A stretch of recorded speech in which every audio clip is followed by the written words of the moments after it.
Muy buenos días, muy buenas tardes o muy buenas noches. Le habla su hermano en Cristo, Carlos Delgado. Y seguimos nosotros con el comentario acerca de las escrituras y estamos en el libro del Éxodo, en el Pentateuco. La vez pasada habíamos quedado con unas preguntitas ahí que rondan en nuestra mente, y es con respecto al faraón, o sea, si Dios desde el principio dijo que endurecería el corazón del faraón, ¿qué oportunidad tuvo realmente este hombre? ¿Acaso no estaba condenado desde el inicio? No parece que antes de que se le ofreciera siquiera una posibilidad de arrepentimiento ya se le había negado. Pues quedamos en esas preguntas, ¿verdad? Y es necesario examinar más detenidamente cómo se presenta el tema del corazón del faraón en el texto bíblico. Las referencias se agrupan en tres categorías. Acciones divinas, o sea, versículos donde se dice que Dios endurece el corazón del faraón. Hay 7 referencias donde dice endureceré su corazón. El estado o condición, esos son pasajes donde se describe el endurecimiento como una realidad que simplemente sucede, o sea, el corazón del faraón se endureció, hay 6 referencias. Y acciones humanas, o sea, son textos que atribuyen directamente a Faraón la responsabilidad, o sea, Faraón endureció su corazón, esa hay 4 referencias. Esta triple perspectiva pone de manifiesto una tensión teológica profunda, pero también una verdad esencial. Aunque Dios en su soberanía obra en el corazón del hombre, no lo hace anulando su libertad. El texto no sugiere que Faraón fue una simple marioneta, sino que su resistencia fue plenamente suya y a la vez parte de un plan mayor en el que la gloria de Dios sería revelada incluso a través del rechazo. Creo que nosotros lo entenderíamos mejor con un si consideramos 3 títulos. En primer lugar, el Señor usa medios para lograr un propósito. O sea, cuando el Señor declara que endurecerá el corazón del faraón, no debe entenderse como una acción arbitraria o tiránica, sino como el uso soberano de medios providenciales para llevar a cabo su propósito. Dios actúa a través de causas segundas. Cuando Él dice, por ejemplo, yo formo la luz y creo las tinieblas, hago la paz y creo la adversidad en Isaías 45:7, no está afirmando que introduce el mal de manera directa, sino que en su soberanía utiliza los acontecimientos, incluso los más oscuros, para cumplir su voluntad. Así también, cuando endurece un corazón, lo hace permitiendo que ese corazón se enfrente a la verdad divina y que al rechazarla repetidamente se haga más duro por su propia decisión. Dios no fuerza la maldad en el ser humano, pero expone su corrupción al ponerlo frente a la luz. El endurecimiento se produce cuando la voluntad del hombre, confrontada con la verdad de Dios, la resiste de forma persistente, tal como en el caso de Faraón. En un momento crucial, Faraón reconoció su impotencia. Sus magos no solo eran incapaces de revertir las plagas, sino que agravan el problema añadiendo más ranas a la plaga existente, hasta que el propio Faraón pidió a Moisés y a Aarón que intercedieran ante el Señor en Éxodo 8:8. Reconoció el poder de Dios, incluso aceptó la prueba. Se le permitió fijar el momento exacto en que la plaga debía cesar. Así lo hizo y Dios respondió según lo prometido. Faraón tuvo así una evidencia clara y directa del poder y la autoridad de Dios, del Dios de Israel, pero aún ante esta revelación endureció su corazón al rechazar la verdad. Más adelante, tras otra plaga, se nos dice, cuando Faraón vio que la lluvia, el granizo y los truenos habían cesado, reincidió en su pecado y endureció su corazón. Eso está en Éxodo 9, 34 y 35. Aquí vemos la dinámica espiritual con toda claridad. Fue la acción deliberada de Faraón la que provocó el endurecimiento. Él eligió cerrarse a la apelación divina y su corazón quedó más endurecido. En resumen, el endurecimiento del corazón no fue impuesto sin causa, fue una consecuencia de una voluntad que al ser iluminada prefirió las tinieblas, de un alma que al ser confrontada con la verdad escogió el engaño. Dios no endureció a Faraón contra su voluntad, sino que permitió que su voluntad obrara conforme a su propia naturaleza rebelde. Así se revela tanto la justicia de Dios como la responsabilidad del hombre. Por otro lado, el Señor determina el resultado. Endureceré su corazón, dijo Dios. Esta afirmación revela que cuando el Señor utiliza medios para alcanzar un fin, su poder providencial actúa soberanamente para cumplir ese propósito. Pero el significado va más allá. Implica que en su justo gobierno del mundo, el Señor examina el alma de cada ser humano y determina hasta cuándo se extenderá su periodo de prueba y cuándo llegará a su fin. Por eso, cuando Dios le dice a Moisés, endureceré su corazón, está hablando a la luz de su determinación soberana y su presencia perfecta. En esencia le dice, te envío a Egipto en un momento crucial, en el punto de no retorno. Faraón ha recibido toda la oportunidad que he dispuesto para él. Ahora estás entrando en el momento en que él mismo sellará su destino. Faraón no sería víctima de un capricho divino, sino que estaba por llegar al final de un camino que él mismo había elegido recorrer. Esta realidad se aplica de manera general a toda la humanidad. La Escritura declara que está establecido que los hombres mueran una sola vez y después de esto el juicio, dice en Hebreos 9:27. Ese es el punto final, sin segundas oportunidades, sin una nueva oferta del Evangelio. Es una verdad solemne que es aplicada a cada persona. Desde la caída de Adán, Dios decretó que todo ser humano nacería en pecado y que a partir de entonces sería incapaz de volver a Dios por sus propios medios. Todos, por naturaleza, estamos muertos en delitos y pecados, como enseña Efesios 2:1. Esta dinámica también puede observarse en nuestra experiencia personal con el pecado. A veces Dios permite que alguien persista en un pecado, rechazando sus llamados al arrepentimiento. Llega un momento conocido solo por Dios en que el periodo de prueba concluye y el corazón es entregado a la esclavitud de ese pecado. Esta verdad debería estremecernos y llevarnos a mantener cuentas cortas con Dios, a vivir con un espíritu de confesión continua, dispuestos a abandonar el pecado y volver a él en arrepentimiento sincero. Qué tragedia sería incluso para aquellos que han sido salvos eternamente tener que comparecer ante Dios con un pecado persistente que rehusaron abandonar. Porque Él es quien determina el fin del periodo de prueba y su justicia no puede ser burlada. Vivamos entonces atentos a su voz, sensibles a su corrección y decididos a responder mientras aún resuena su llamado. Y el tercer punto es que Él preside con determinación en todo el proceso. Dijo Adonai a Moisés, ve al faraón, porque he endurecido su corazón y el corazón de sus siervos, para obrar estas señales mías en medio de ellos, y para que puedas contar a tu hijo y al hijo de tu hijo cómo me manifesté en Egipto, y las señales que realicé entre ellos, y sepáis que yo soy Adonai. Éxodo 10, 1 y 2. Dios en su soberanía permite con el fin de multiplicar ante sus ojos las manifestaciones de su gracia y de su gloria.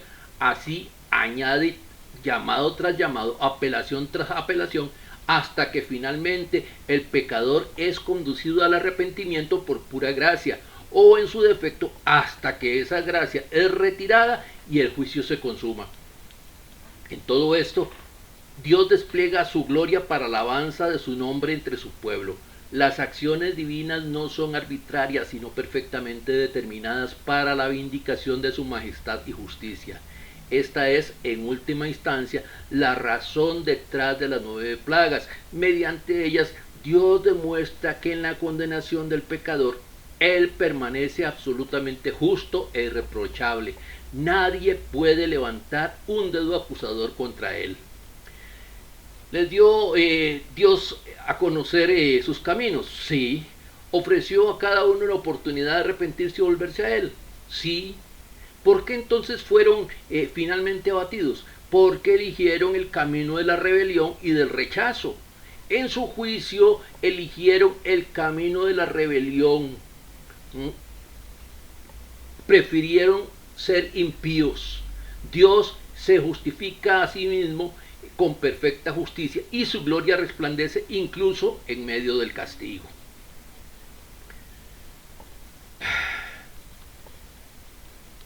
Ahora tenemos que hacernos una segunda pregunta.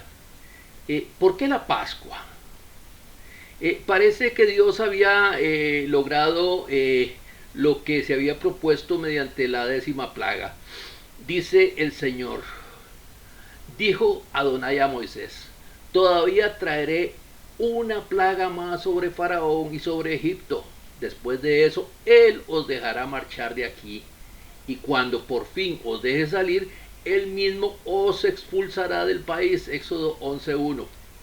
Y si esa gran empresa divina, la liberación del pueblo, fue efectivamente lograda mediante la 10ª plaga, ¿por qué entonces fue necesaria la Pascua? La 10ª plaga fue un acto deliberado y al final del juicio divino. Moisés dijo, así dice Adonai, hacia la medianoche pasaré yo por en medio de Egipto. Éxodo 11:4. A diferencia de las plagas anteriores, no hubo esta vez señal con la vara ni la medición de Moisés y Aarón.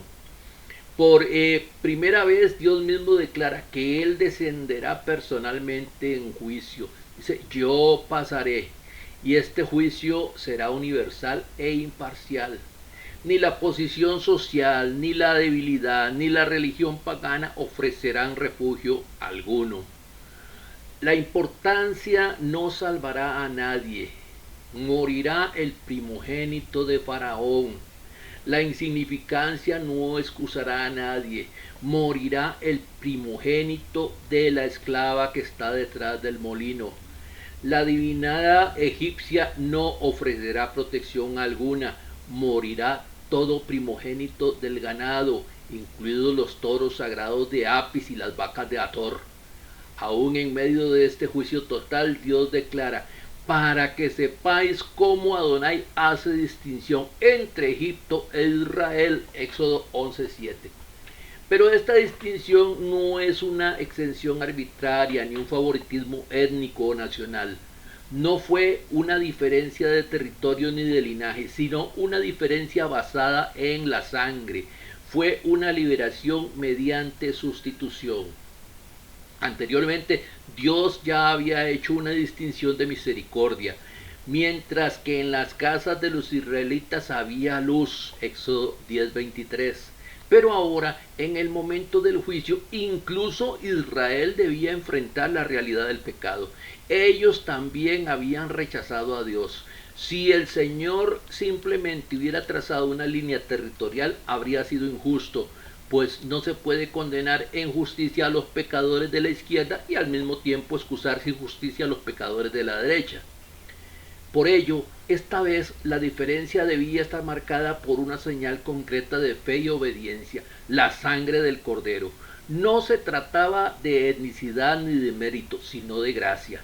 La diferencia estaba en si una casa estaba cubierta por la sangre o no lo estaba. Esto explica la necesidad de la Pascua. Dios debía ser justo incluso cuando salvaba, y por eso estableció esta orden singular.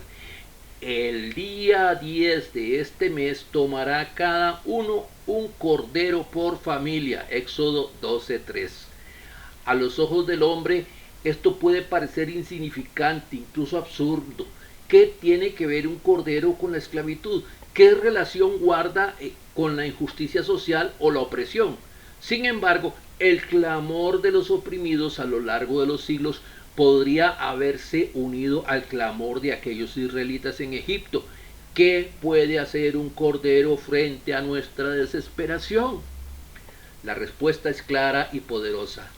El cordero es el camino de Dios. Él es la provisión fundamental, la única vía hacia la libertad y la justicia.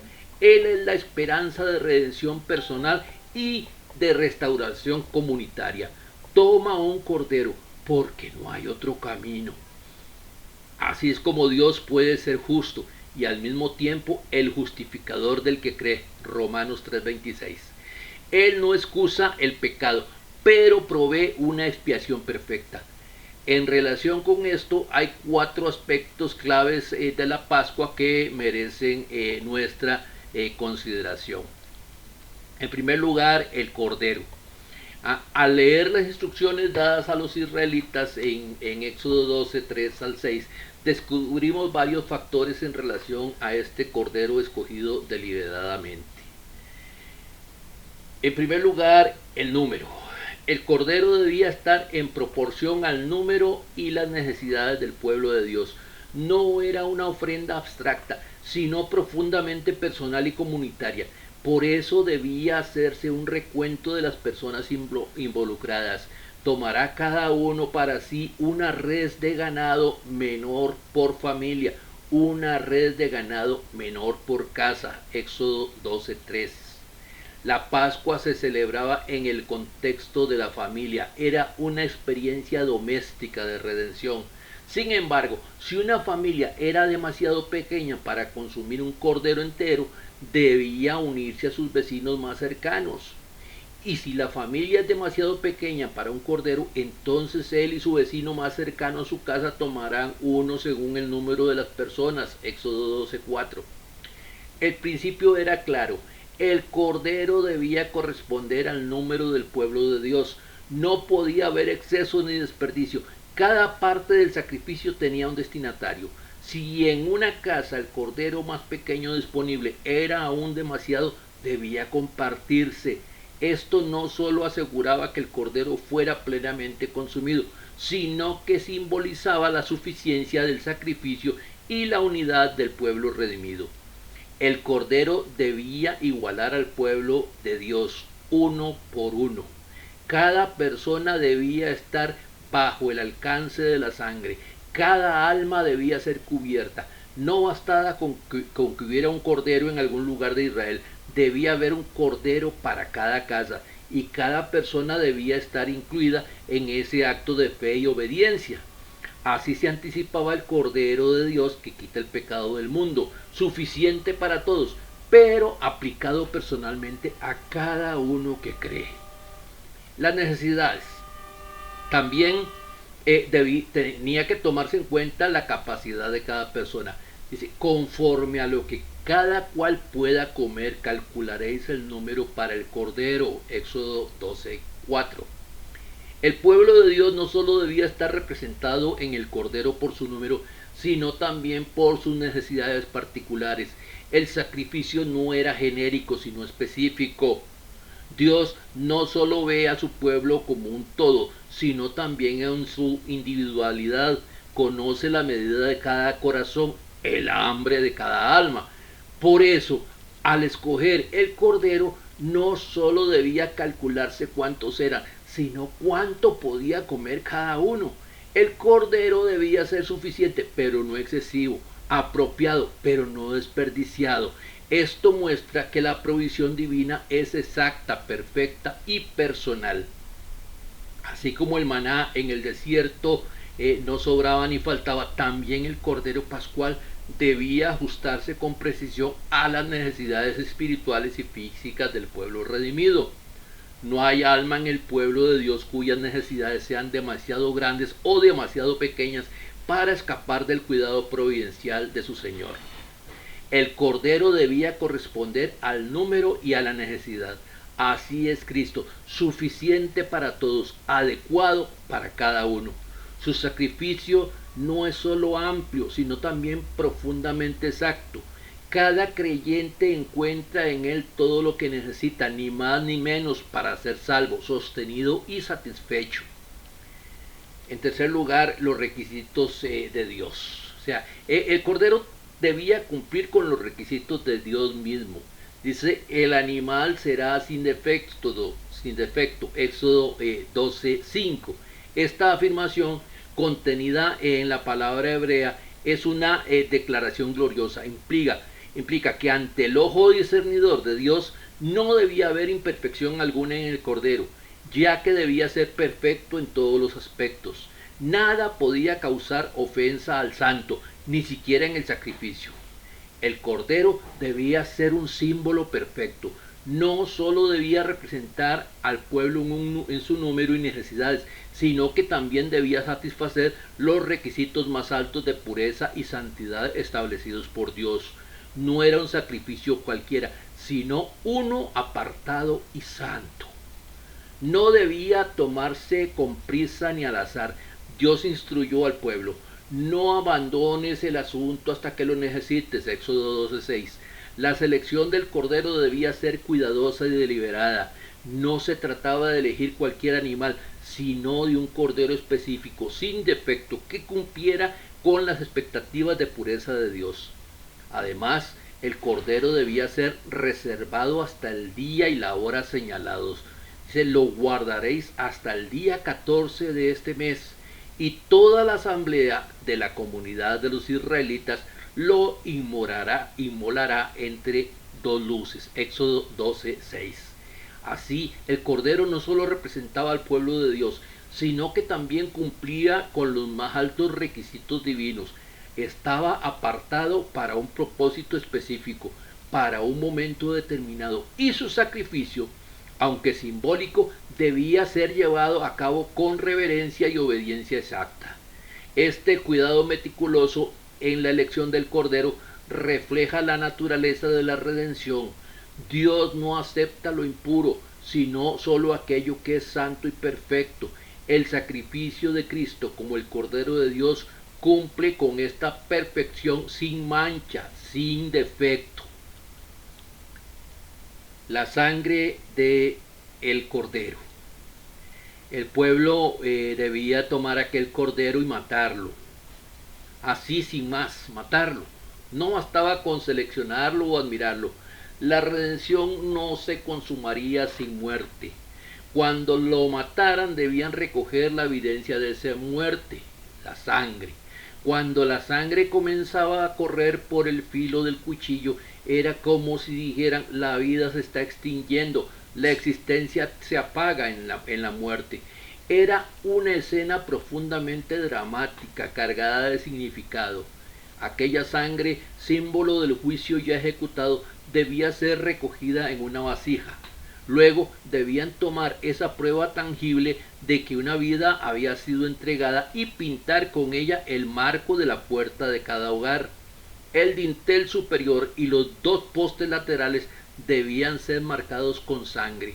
Esa casa tenía que mostrar ante quien pasara que la muerte ya había visitado ese lugar y que el juicio había caído sobre el sustituto. Cada padre de familia, movido por el amor y la responsabilidad, debía realizar este rito con suma diligencia, asegurándose de que la sangre fuera claramente visible.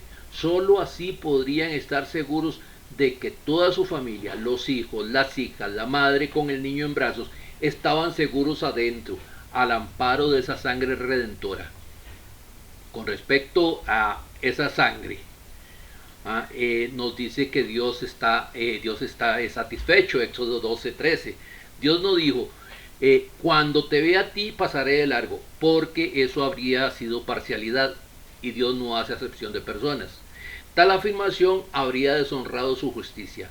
Lo que él declaró: cuando yo vea la sangre, pasaré de largo ante vosotros, y no habrá entre vosotros plaga exterminadora cuando yo hiera al país de Egipto. Todos estaban bajo la mirada de un Dios que aborrece el pecado y que suspendería su juicio únicamente donde viera que la muerte ya había ocurrido. Cuando yo vea la sangre, esta frase encierra un misterio santo. Había algo en esa sangre que satisfacía a Dios. El primer efecto de esa sangre no fue sobre el pueblo, sino sobre Dios mismo. Fue tan poderosa su acción que su ira santa se detuvo y dio paso a la paz. Era como si el Señor dijera: ahora estoy satisfecho respecto a ti, no hay más motivo para la ira. Cuando el Dios airado se reconcilia con el pecador, cuando lo acepta sin comprometer su justicia, eso es precisamente lo que la Escritura llama: Dios estaba en Cristo reconciliando consigo al mundo, como dice 2 Corintios 5:19. La otra palabra bíblica que describe esta obra es propiciación. La preciosa sangre llega hasta Dios mismo y lo hace propicio, es decir, le permite en justicia transformar su ira en acogida, su juicio en gracia, su rechazo en aceptación. El pueblo de Dios entonces es asegurado. Dice: pero al ver la sangre en el dintel y en las dos jambas, Adonai pasará de largo por aquella puerta y no permitirá que el exterminador entre en vuestras casas para herir. Éxodo 12:23. El exterminador no podía tocar al pueblo de Dios porque Dios ya estaba satisfecho respecto a ellos. La base de su seguridad no era su identidad étnica, ni su historia, ni su fidelidad religiosa, sino la sangre. Observe bien, Dios declaró: yo heriré de muerte a los egipcios, pero no dijo que perdonaría a los israelitas por ser israelitas. En ese momento la nacionalidad no contaba, el linaje no ofrecía protección. Lo único que importaba era esto: que ellos hubieran tomado refugio en un lugar donde la sangre había sido derramada y se mantuvieran allí. Su seguridad radicaba no en lo que eran, sino en la sangre que cubría su puerta. Y bajo el resguardo no solo estaban a salvo, estaban celebrando. En medio del juicio, mientras la muerte visitaba cada casa de Egipto, los hijos de Israel estaban sentados, festejando con el pan sin levadura y el cordero asado. ¿Por qué? Porque creyeron la palabra de Dios.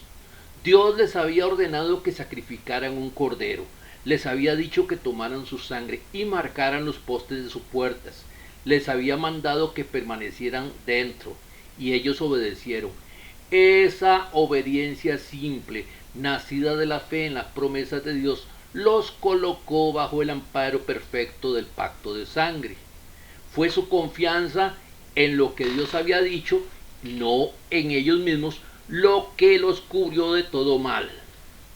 Y es que la salvación es por sustitución. O sea, esta es la tercera gran palabra que revela el secreto de la asombrosa eficacia de la sangre derramada: la sustitución. Estas tres palabras, propiciación, reconciliación y sustitución, está contenida en esencia, la esencia de nuestra salvación. Lo que contemplamos aquí en el libro del Éxodo es una ilustración poderosa de una verdad que despliega plenamente el Nuevo Testamento. Dios salva al pecador mediante la muerte de otro en su lugar. La salvación desde el principio hasta el fin solo puede ser por medio de un sustituto. Y se levantó Faraón aquella noche, él y todos sus servidores y todos los egipcios, y hubo gran clamor en Egipto, porque no había casa donde no hubiera un muerto. Éxodo 12:30. Escuche ese lamento desgarrador. Por toda la tierra de Egipto se alza un clamor sin precedente, porque la muerte ha entrado en cada hogar. Una tras otra las casas han sido marcadas por el justo juicio de Dios. Pero afina el oído un poco más, porque otro sonido se eleva en aquella misma noche. Es el canto de los redimidos, el grito de júbilo y libertad que resuena en la casa de Israel. Allí también ha habido una muerte, pero no la del primogénito humano, sino la del cordero sustitutivo. En cada hogar israelita yace un cuerpo, no el de un hijo, sino el de un cordero que ha tomado su lugar. La diferencia no estaba en la ausencia de juicio, sino en quien lo recibió. Podríamos argumentar que en Egipto el juicio divino se manifestó en la muerte de una sola persona por casa, el primogénito, y por tanto que el sacrificio del cordero debería haber beneficiado solo al primogénito en cada casa israelita. Pero Dios había revelado algo mucho más profundo. Y dirás a Faraón, así dice Adonai, Israel es mi hijo, mi primogénito. Éxodo 4:22. Aunque el juicio recayó sobre los primogénitos, lo que Dios tenía en mente era todo su pueblo. A los ojos de Dios, Israel entero era como su primogénito, amado y escogido. Por eso, aunque el cordero moría en lugar del primogénito, en realidad moría en lugar de cada miembro del pueblo de Dios.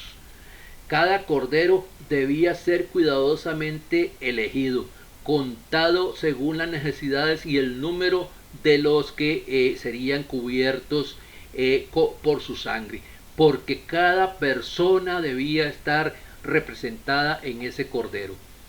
Así vemos con claridad esta verdad gloriosa. El cordero muere por el pueblo de Dios. La salvación es por sustitución. Bien, mis amados, vamos a dejarlo acá. La próxima entrega, si Dios lo permite, vamos a estar hablando sobre la fiesta del Cordero.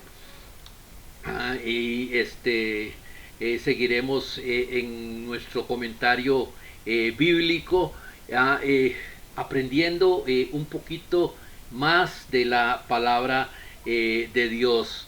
Recuerde que todos los domingos le estamos esperando en el edificio de la Iglesia de Cristo, que se encuentra ubicado en Heredia, diagonal al Liceo Samuel Benavides, entre Avenida 16 y donde termina la calle 16, ahí cerquita del hospital. Es un edificio esquinero. Ahí estamos todos los domingos desde las 9 de la mañana y quisiéramos compartir con usted, quisiéramos darle un abrazo, quisiéramos que adoráramos juntos al Señor y que nos tomáramos un cafecito juntos y que glorificáramos a nuestro Dios. Que el Señor nos siga bendiciendo cada día.